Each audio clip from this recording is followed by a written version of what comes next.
Trump का बड़ा धमाका, H-1B वीजा पर अब कंपनियों से $1 लाख वसूली और तीसरी घातक सैन्य स्ट्राइक का ऐलान। यूरोप में तनाव, रूस के लड़ाकू विमान घुसे तो एस्टोनिया ने नेटो अनुच्छेद 4 लागू करने की मांग कर दी।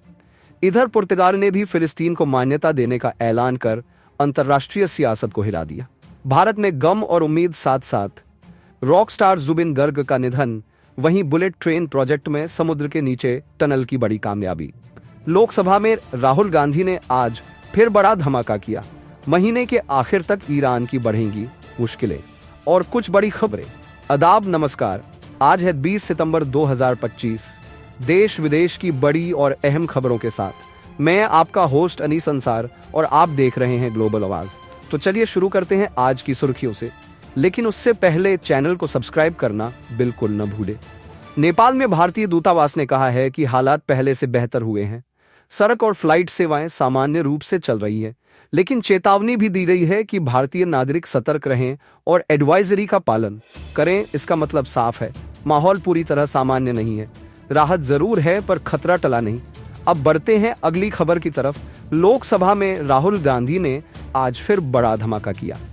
उन्होंने कहा कि वोट चोरी के सबूत ब्लैक एंड व्हाइट मौजूद हैं, लेकिन चुनाव आयोग के मुखिया ज्ञानेश कुमार कर्नाटक सीआईडी को जानकारी नहीं दे रहे।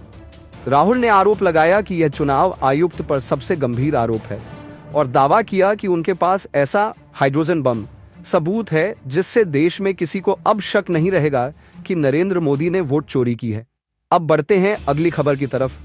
असम में गम का माहौल है। गायक जुबिन गर्ग का निधन सिंगापुर में स्कूबा डाइविंग हादसे के दौरान हुआ। पोस्टमार्टम के बाद उनका शव भारतीय अधिकारियों को सौंपा जाएगा। जुबिन गर्ग सिर्फ गायक नहीं, पूर्वोत्तर की आत्मा की आवाज थे। या अली जैसे गानों से उन्होंने देश भर में पहचान बनाई। उनकी मौत से एक पीढ़ी के संगीत प्रेमियों का सपना अधूरा रह गया। अब चलते हैं विकास की एक बड़ी कहानी की तरफ। रेल मंत्री अश्विनी वैष्णव ने कहा कि Mumbai Ahmedabad bullet train project में समुद्र के नीचे टनल का काम बड़ी सफलता तक पहुंच गया है। 4-8 किलोमीटर के सेक्शन पर काम आगे बढ़ा है और पूरी यात्रा सिर्फ 2 घंटे 7 मिनट में पूरी होगी। विश्लेषण यह है कि अगर यह समय पर पूरा हुआ तो भारत की रेल तकनीक दुनिया में नई पहचान बनाएगी, लेकिन देरी हुई तो यह सपनों की ट्रेन लोगों के लिए मायूस कर सकती है। अब देखते हैं न्यायपालिका से जुड़ी बड़ी बात। CJIBR गवई ने कहा कि प्रशासनिक पृष्ठभूमि से आने वाले जज सरकार के खिलाफ आदेश देने से कतराते हैं। यह बयान न्यायपालिका के अंदर की सोच को उजागर करता है। विश्लेषण यही है कि अदालतों से लोगों की उम्मीद सत्ता से टकराने की होती है और अगर यही कमजोर हुई तो न्याय की धार कुंद पड़ जाएगी। अब नजर डालते हैं यूरोप के तनाव। एस्टोनिया ने रूस के MiG-21 विमानों के घुस आने के बाद नेटो अनुच्छेद 4 लागू करने की मांग की है। नेटो ने तुरंत कार्रवाई कर विमानों को रोक लिया। विश्लेषण साफ है, रूस अपनी हदें लांघ रहा है और छोटे देश नेटो की ढाल पर ज्यादा निर्भर हो रहे हैं। ये टकराव आगे बड़ा संकट बन सकता है। अब अमेरिका की ओर चलते हैं।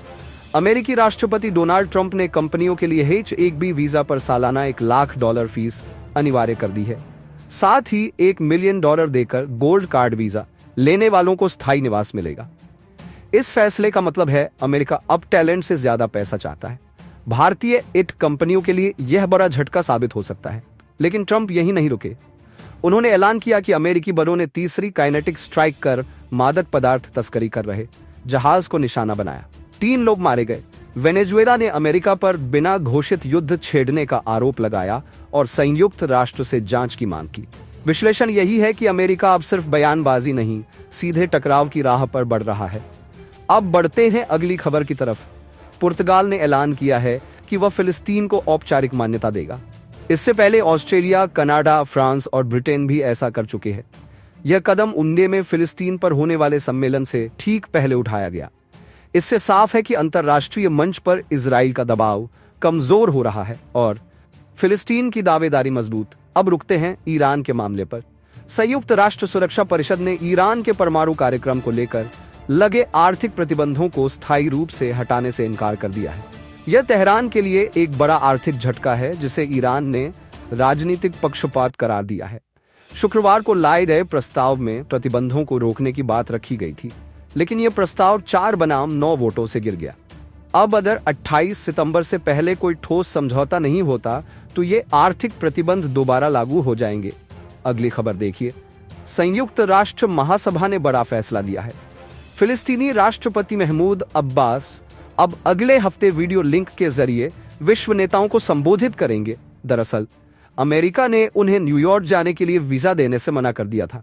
शुक्रवार को प्रस्ताव पास हुआ जिसमें 145 देशों ने समर्थन किया, 5 ने विरोध और 6 देश अनुपस्थित रहे।